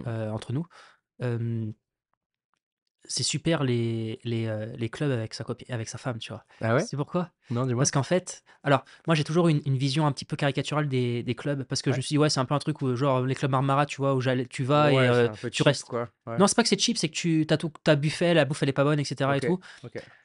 et tu restes sur c'est un truc de vieux, tu vois? Mais en fait, j'avais tort sur un point. En fait, quand tu vas dans un club Ouais. et que tu rien à penser, Mhm, c'est vrai. t'as pas à choisir le restaurant, Ouais, ouais. t'as pas à choisir Non, t'as le les où tu manges, activités, machin, tout est ouais. guidé en fait, tu Mhm, vois? Et mhm. si tu prends un truc de assez qualitatif, franchement, tu vas manger Ouais, correctement. Nous, on a ouais, très bien mangé. ouais, Et ben, qu'est-ce qui te reste du temps? T'asseoir, bronzer ouais. et parler. Mhm. Et du coup, vu que tu parles dans ton couple parce que t'as rien d'autre à penser, Ouais. et là, mon gars, tu sais, c'est un peu comme une discussion où tu Ouais, commences ouais, bien et en sûr, fait, ouais. après, tu finis par parler de trucs, ça divague et puis ça te parle des trucs, tu tombes sur un sujet ultra important et tu fais: Ouais, «Ah ouais. OK, bah, vas-y, on en parle» et cetera. Ouais, bien sûr, ouais. Mais tu serais jamais arrivé si tu avais pas commencé la discussion Mhm. et en fait, le fait de te mettre dans une situation où tu as rien à penser, Ouais. et T'amènes à bien penser à des choses importantes. exactement et c'est pour ça, Mhm. en fait, que j'ai changé d'avis sur les clubs et que en vrai, je trouve que se mettre dans quand tu prends des vacances et que tu as rien Ouais, à penser, ouais. ça peut t'amener dans ton couple des discussions assez Beaucoup, formidables. beaucoup de bienfaits, quoi. Ouais, ouais. Ouais, nous, on a parlé de trucs, en fait, qu'on n'aurait jamais si on aurait été dans la logistique, Ouais, on n'en aurait pas parlé. ouais, je comprends. Si on aurait été trop occupé sur choisir quel restaurant, Ah puis choisir où ouais, est-ce qu'on où est-ce mange et qu'on puis cho va, tu machin, vois? ouais, qu'est-ce qu'on fait aujourd'hui? Donc, les vacances, c'est aussi, Ouais, ouais, un bon moyen ouais, déconnecter, ouais. de déconnecter, surtout de se mettre dans un processus d'indécision, Ok, de tu pas de décision à prendre. ouais, ok, très clair. Et donc ouais, ChatGPT est très fort aussi en B2C. Voilà. Et donc, ouais, je pense que ces plateformes-là, enfin, moi, en tout cas, je le vois un peu comme le nouvel Eldorado, quoi. Donc, là, mon sujet 2024, c'est faire en sorte que tous mes clients laissent des avis sur toutes ces plateformes-là. Sur Reddit, Quora et compagnie. Ouais, ouais, ouais. Je vais créer une espèce d'armée, la Crispy Army, tu vois, où je vais demander aux gens, ah, vous pouvez aller mettre un commentaire là, si ça là, et tout. Il C'est faut très il faut intelligent, le hein. faire, J'avais jamais faut pensé, mais en le fait, ça faire, fait totalement sens. Par faut contre, penser. Le problème c'est à des faire communautés par contre, le problème des communautés fermées, ouais. ça devient problématique du coup. Parce que tu peux pas capitaliser sur ces contenus-là pour nourrir les modèles d'intelligence artificielle. C'est quoi que tu appelles les con genre Discord? Discord, Slack. Moi, en tant qu'entreprise, demain, du coup, dans le modèle, dans le contexte dans lequel on est, je privilégierais beaucoup plus un forum accessible Genre grosshacking.fr par exemple? publiquement, Ouais. exactement, plutôt que un Discord ou un Reddit qui ne peut pas être indexé par les robots des moteurs de recherche et par les robots des intelligences artificielles leaders du marché. Mais t'as pas un document, avec tous les Slack et toutes les communautés, ou dans lesquelles tu peux poster quand tu fais du contenu? Si. Parce que par exemple, à The Family, il y avait, une personne qui s'appelle Rachel Ouais, Varigné, j'avais qui essayé de bossait lui pour cho eFounders. tu sais que j'avais essayé de je lui avais envoyé un message en mode: «Ouais, est-ce que tu pourrais me filer Ah, je pense que c'est plus à jour, mais ton elle document?» avait dit un truc, Ouais, elle avait dit que genre, ouais, parce qu'elle était spécialisée dans le contenu à eFounders. ouais, ouais. Il racontait que quand tu fais du Elle contenu a monté une boîte là, d'ailleurs, maintenant elle bosse, sur sur la un truc, danse, ah je sais pas, peut-être, ouais. ouais, puis en fait, elle est passée à Station F avant et en gros, son concept, c'était de se dire: «Quand tu fais du contenu, tu as 20 d'écriture et 80 de distribution». Mais qui Bien sûr. c'est qui respecte ça? Très peu de gens et moi pareil, je le respecte pas parce que c'est Moi je énorme! Ouais, moi j'essaye de pousser à mort Léo à travailler là-dessus, tu vois? Je lui dis: «Mec, 20 de ton taf, c'est la création de contenu». Alors vu le temps qu'il passe Ouais, bah, déjà à tu peux faire pas ça, en le fait, pauvre, c'est hyper chaud, tu vois? Mais je suis là en train de le pousser, non, mais c'est mais pour c'est ça la que, vérité. tu vois? C'est pour ça que nous, on fait beaucoup de ce qu'on appelle la réadaptation de contenu. L'Evergreen, Ouais, où en fait, on se sert des contenus qu'on tourne sur YouTube pour les rediffuser en short, déjà sur YouTube et également aussi sur TikTok et sur Instagram. Et en fait, l'objectif de ça, c'est de ramener du trafic après vers YouTube aussi. parce qu'après l'Evergreen, il y a aussi, une stratégie de changement de format. Par exemple, tu fais une vidéo YouTube, puis tu en fais une infographie que tu postes sur LinkedIn, puis tu en fais un article de blog, Ouais, puis tu en fais un c'est un taf de slide que tu malade, mets sur mec. SlideShare. Enfin, c'est plus ça et où tu fais des shorts aussi. Ouais, Mais c'est un taf de malade, ouais. c'est un taf de ouf. Alors en effet, le plus facile, c'est d'avoir ces communautés où tu cross-postes, tu vois, ton contenu et dans un monde idéal, ouais, ça génère de l'intérêt pour ton contenu, ouais. Mais je pense que de toute façon, en vrai, il faut mettre le meilleur sur une seule plateforme que d'essayer d'être, partout. Parce que tu seras forcément médiocre partout, tu vois? Mais après, peut-être des gens ne sont pas d'accord avec moi. Mais déjà, je pense que quand tu as déjà un produit à construire et cetera, à moins que tu aies vraiment 100 de ton temps qui soit dédié à de la création de contenu, ouais, là, tu peux commencer à réfléchir. Mais déjà quand enfin, je sais pas, vaut mieux commencer sur une plateforme et se dire: «OK, c'est celle-là qu'on nail». Ouais, Par exemple, j'essaye TikTok. Tu peux en faire plein au début si tu veux, tu vois? ouais, Tu peux faire TikTok et cetera. ouais. Mais tu vas très vite te rendre compte qu'il y en a qui vont pas du tout marcher, mais surtout c'est pernicieux parce que tu en as qui marchent sur le long terme. C'est-à-dire que sur YouTube, tu peux pas gagner direct. Non, Tu dois être patient, tu dois aller ouais, chercher c'est la stratégie des 1000 premiers fans, tu vois? c'est One très million dur. true fan. Ouais, Tu ouais, vas charger les mecs un par un c'est très et dur. progressivement parce que le mec, Mmh. il a fait une recherche sur Google, il t'a Ouais, trouvé et puis il a ouais, trouvé sympa ton contenu, il a regardé 3 exact vidéos, il s'est abonné. exactement. Ça, comment tu veux Mais les l'avoir? shorts sont cool pour ça, mec. Nous, on voit aujourd'hui qu'en fait, les shorts sont un moyen extrêmement puissant de générer de la notoriété pour ta marque et des abonnés aussi. Sur YouTube? Ouais. La notoriété, ouais, mais comment tu le mesures ça, que ça te ramène Il y a du des stats. Dans les stats, tu as les stats short et tu as les stats vidéo oui, longues. mais les stats short, Et en tu fait, regardes le nombre d'abonnés? il te donne au total le nombre d'abonnés générés via les shorts. Et du coup, c'est hyper intéressant, quoi. Parce que Ah. ça veut dire qu'en fait, c'est des gens qui, dans leur fil, ont vu ta vidéo, qui ne te connaissaient pas, qui sont venus après sur ta chaîne, qui se sont abonnés. Ouais, mais j'ai tort, moi je pense que je suis assez anti-short parce Tu vois. que j'ai horreur du contenu court, Mhm. mais C'est ça que je t'ai jamais vu en short. non, bah, je j'aime pas en fait. Mais en fait, enfin, après de toute façon, ça prend tellement de temps. Enfin, après, tu Ouais. as des outils, hein, qui s'appellent comme, Opus.pro qui permettent de pouvoir générer tu balances ton lien YouTube et il te génère plein de shorts automatiquement avec les bons passages. Il te met même les sous-titres et que tu peux les tu jamais entendu parler de ça? Opus.pro, non? Ah, c'est trop bien, mec. Tu mets Opus.pro, tu mets ton lien YouTube et il va t'analyser toute la vidéo YouTube et il va te générer que 5 ou 6 shorts en fonction de la longueur de ta vidéo et tes shorts, en fait, ils sont, câblés pour, du format mobile et ça te permet de les générer très vite. Par contre, tu un peu en vrai, il faut retravailler un peu les sous-titres. Des fois, ils se plantent, surtout en français, Ouais, normal. mais il va se planter de moins en moins et surtout, bah, tu gagnes un temps incroyable, tu vois? Impressionnant, hein? Mais ouais, le short, j'avoue que j'ai pas poncé assez le sujet pour m'exprimer sur la conversion. Ah, stylé, bah merci, mec. Je connaissais pas. Ouais, c'est un outil assez récent, hein. Ça fait quoi? Ça a 1 an, je pense? Ouais. Ils sont déjà à MR de malade, hein. Je crois ils sont au-delà de Crisp, hein. Ce qui T'as est des hype, mec, en 1 an, mais comment tu peux c'est faire fou, hein? ça? Ouais. C'est là où tu vois que tu vis dans un monde quand même où tout est accéléré, hein. Mmh. Tu des gens qui font énormément d'argent super vite, hein. Ça doit être dur, hein? Bah, ouais, non, mais je sais pas, tu te dis, le mec, il passe de imagine, ça se trouve, c'est leur première boîte qu'ils font, il passe de 0 Ouais, à 500 000 de MRR ouais. en un an. Je sais pas comment tu fais. Ça fait Je sais réfléchir, pas, tu mec. bah, mec, mais Ah, ton c'est infra, tu fais comment? ah bah, si, l'infra, c'est pas un sujet, ils One click upgrade, quoi. non, ils ont du cloud.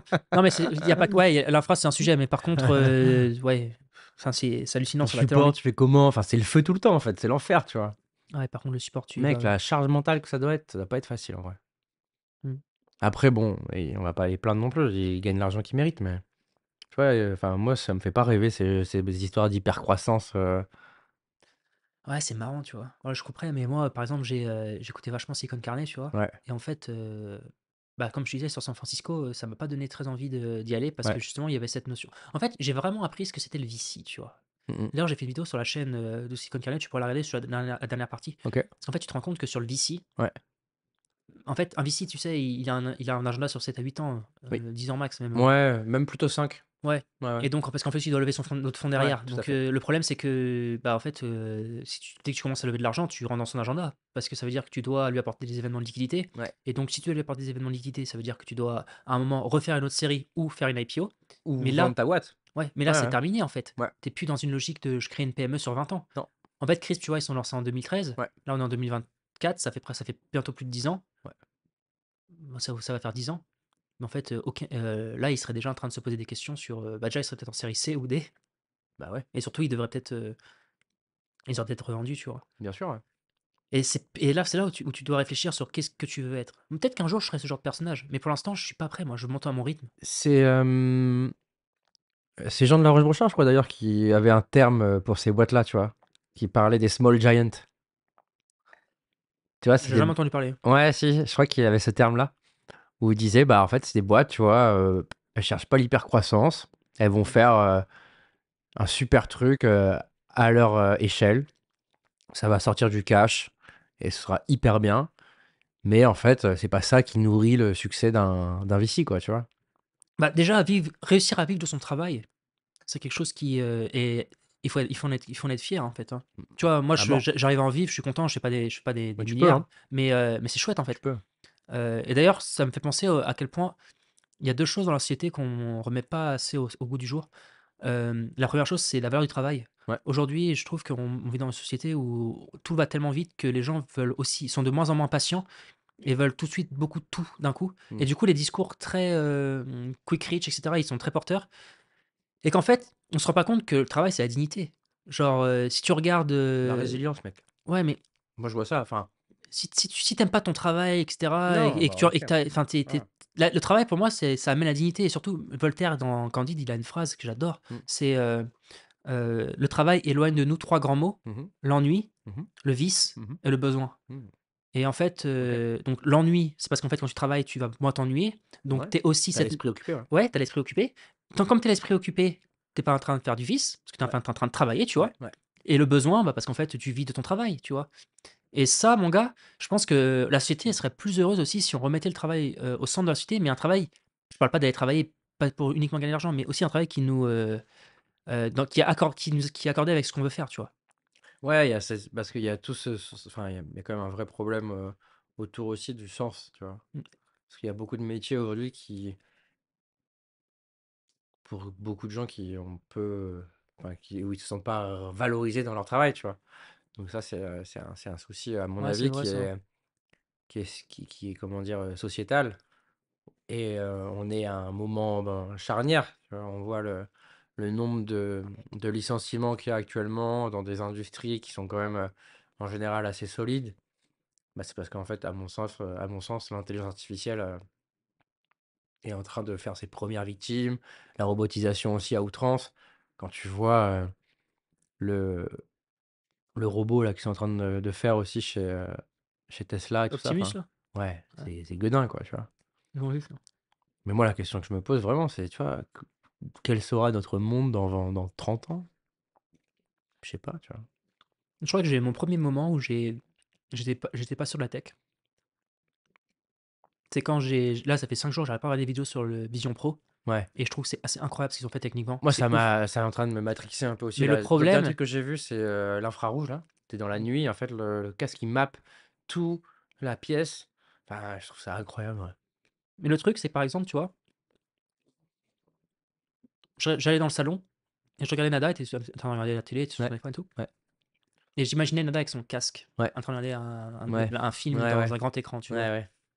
Et en fait, je passe à côté, tu vois, mais elle me voit pas parce que. Elle est dans son truc, ouais. Ouais, et là, je me Ouais, suis dit, alors est-ce que j'ai vraiment envie de vivre dans ce monde-là? Alors que moi, je suis ultra technophile, hein. ouais, Je suis un ouais, moi techno-optimiste de ouf. j'adore Mais aussi, le ouais. problème, J'ai envie de tester quand même, tu c'est vois. que là, mon Ouais. gars, je me suis dit, si on finit tous avec un casque, je sais pas si ce sera. Je suis pas certain d'être sûr de pas regretter le moment où tu tiens la main et tu regardes un film tous les deux, De tu ouf, vois. mec. Mais ça fait penser vachement à Ready Player One, en fait, tu vois. Ce film de Steven Ouais, Spielberg, mais là. j'ai pas vraiment retenu de leçon de ce film. J'ai peut-être Non, dû le mais en trouver. tout cas, ce côté un peu, tu vois, justement, isolant et désocialisant du casque, c'est ce que tu décris un peu, Ouais, tu vois. oui, tu individualises. Exactement. Encore plus que ce que connaît déjà notre société, tu vois. Donc, c'est sûr qu'il y a des enjeux forts. Bon, aujourd'hui, le truc il est quand même à 3500 pétards, hein, donc Ouais, mais ça va pas baisser, tout le hein. monde qui veut se l'acheter, hein.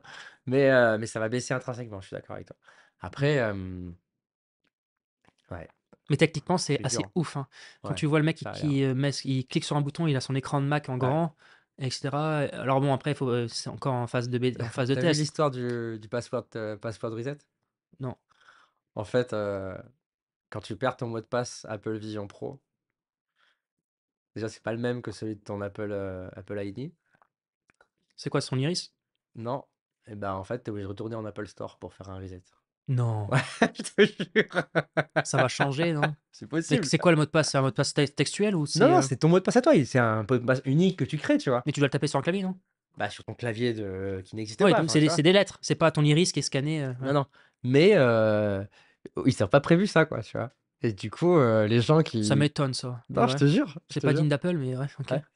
Et en fait, tu te retrouves à devoir aller en Apple Store pour pouvoir faire un reset avec un branchement très spécifique sur l'Apple Vision Pro. Et je trouve ça Bon, sidérant, ça ouais. va, ils vont le changer ça quand ils vont avoir 50 000 Ouais, c'est personnes qui évident, vont, bien sûr, tu vois. C'est marrant, quoi. Ouais, écoute, merci Antoine pour tes bons conseils. Est-ce que tu as peut-être quelque chose que tu voudrais, dire enfin? Je pense que c'est une bonne discussion. À mon avis, ça a apporté des choses assez concrètes à plein de gens. Tu pourrais en faire des jours et des jours sur ce sujet-là, hein, parce que Mmh. quand tu rentres Ouais. dans les détails de la technique, des temps de chargement, tu vois, de l'optimisation des images aussi, ce genre de Ouais, choses, c'est infini, quoi. c'est vraiment un puits sans fond. Euh, Moi, j'ai beaucoup progressé en suivant des gens, tu vois. Et Twitter, pour moi, ça a été une révélation. Tu me posais la question tout à l'heure de savoir comment est-ce que j'avais fait. Euh, Twitter, ça a été un moyen fabuleux pour moi de découvrir des gens et de m'abonner à leur contenu. Et, euh, et donc, du coup, aujourd'hui, tu vois des mecs qui sont hyper chauds. T'as Tyler Hakes Mmh. sur Twitter. Tu vas avoir après Kevin Indig. Et donc ils tweetent que sur la SEO essentiellement? Ouais, vraiment des spécialistes. Vraiment, vraiment Ah donc tu spécialistes. lis leur timeline, quoi. Ouais. Il partage énormément de contenu. Kevin Indig, il a une newsletter, c'est juste de l'or. C'est la seule newsletter que je paye aujourd'hui. D'accord, Ouais, hyper intéressant. intéressant. T'as Aleida Soldis, j'arrive jamais à bien prononcer son prénom. Ouais, Aleida Solis, pardon. Ouais. Pareil, elle a une belle newsletter sur le SEO qui est très quali. Pour faire un peu plus franchouillard et franco-français cocorico. Ouais. Il y a des trucs cool. Quand tu es débutant, tu vois, Amandine Barr, tu as fait des trucs sympas. T'as aussi un mec un peu plus avancé qui s'appelle Rémi Lauer, qui est sponsor à Href, qui fait Ouais. pas mal de contenu sur LinkedIn aussi. Euh, Ah, c'est déjà pas mal là tout ce que tu as donné là. ouais, il y a pas mal de. En vrai, voilà, il y a plein de ressources, tu Ouais, on vois. suit 5 personnes et puis on crunch tout leur contenu et derrière, Ouais, il y a tu des appliques, quoi. formations aussi. Je peux donner quelques formations, tu vois. SEO Blueprint, qui est Ouais. très cool aux US. En France, bah, tu vois, on parlait de progresser et de comment on continue à progresser. Moi, je vais faire euh, une conférence là, de 2 jours fin février à Orléans, Ouais. organisée par, tu vois, un peu les éminents spécialistes du référencement français sur le sujet, quoi. Donc ça, c'est un moyen de progresser aussi. Et en France, on a des belles pointures, tu vois. Des gens bien calés qui comprennent, enfin, des chercheurs en algorithmie de recherche, enfin, tu vois, des gens chauds et qui partagent beaucoup. Je parlais des frères Perronnet tout à l'heure, c'est typiquement l'exemple de gens à suivre qui Ils sont sont. sur Twitter, c'est ça? Ouais, Tu le lis sur Twitter ou sur ouais, leur Twitter site? aussi, ouais. Mhm. Ouais. Ok. Non, t'as plein de choses comme ça qui sont accessibles facilement, gratuitement en vrai, parce que Kevin Indig, par exemple, c'est un newsletter, il y a beaucoup de contenu gratuit. Et ça fait progresser beaucoup, Ouais. ouais. Et Ça fait- Neil Patel, il est toujours pertinent sur. Moi, j'ai jamais trouvé trop pertinent Neil Ok, ouais. Patel. Parce que c'est souvent celui qui a les plus gros chiffres, etc. Ouais, Et... exactement, mais il est énormément décrié aussi pour la qualité de son contenu, tu vois. Bah, en fait, je pense que Neil Patel, c'est très bien pour commencer. Ouais. Et dès que tu prends un peu de niveau, tu te rends compte qu'en fait, c'est un vendeur de tapis, quoi, tu vois. Il met beaucoup de publicité aussi. Il est Ouais. très fort en ads. Bah, il est très fort, et enfin, il est pas arrivé là par Non, il est hasard, très tu fort. vois. Il bombarde. Tu sais qu'à un moment, lui, il avait dit dans une interview, Ouais. il faisait des conférences, il mettait, c'était, je sais plus, 50 000 € la conférence, sinon il venait pas. Il prenait les 50 000 € Ouais. et il les mettait sur Facebook Ads. C'était il y a longtemps. C'est comme ça qu'il a grimpé. Et Ah il les ouais. mettait sur des pays émergents, Ok. pas sur du CPC, Ouais, ouais, pas cher. pas du CPC Ouais. américain. Ah, ça, on pourra en parler une autre fois, mais moi, ça fait partie des trucs que j'applique Ouais. aussi chez Crisp, tu vois, c'est que je bide pas sur les US ou les UK, Par quoi. exemple, l'Inde, Ouais. c'est un marché en croissance de malade. Tu sais que moi, Marché, j'ai plus de c'est. clients indiens que de clients français, hein. Ouais, ça m'étonne Et pas. parce qu'en fait, l'Inde, ils sont en train de prendre une part énorme du Ouais. business. Ouais, bah, C'est un truc de ils ouf. sont 1,4 milliard, 3,5 milliards, je Et crois. oui, et puis surtout, Ouais. ils commencent à avoir des ingénieurs qui sont très très bons. Ouais. Ils sont une tonne. Ouais. Ils ont du chiffre d'affaires. Ils ont un PIB Ouais. qui augmente d'année en année Ouais. et de manière significative. Ouais. Et du coup, bah, ça réussit sur l'économie. Ouais. Et moi, j'ai une tonne de clients indiens. Ouais, Et je ça me disais, m'étonne mais pas. comment ça se fait? Avant, ils payaient pas. Et avant, bon, je caricature, mais Oui, avant, oui, oui. C'était compliqué, quoi. Ouais. ouais, Mm. fallait pricer un peu moins, tu vois. Mm. Et maintenant, aujourd'hui, Il y a de ils s'en l'argent, battent les ouais. couilles, tu vois. Ouais, ouais, bien Ils ont sûr. de l'argent, hein, Ouais, tu le ouais, sens, hein. clairement. Je suis d'accord avec toi. Ils négocient même pas, ils payent direct. Ouais. Ouais. Donc, Peut-être ouais, que t'es pas assez cher, du coup. c'est pas con. Non, mais c'est pas con d'investir sur des marchés émergents parce qu'en fait, t'es jamais à l'abri qu'un marché émergent passe devant tout le monde et qu'en fait, bah, toi, t'as été le premier dessus. Et quand tu réfléchis aussi à tes coûts, enfin, à ton revenu, tu vois. Si t'as pas un pricing dynamique Hmm. à l'usage, ça n'a aucun sens d'aller payer des CPC 10 fois plus cher que ce que tu ne pourrais les avoir dans un pays émergent, en fait, tu vois. Donc ça dépend de ta stratégie. Hmm. Moi, et celle que je mets en place chez Crisp, c'est pas, on n'a pas un tarif dynamique, quoi.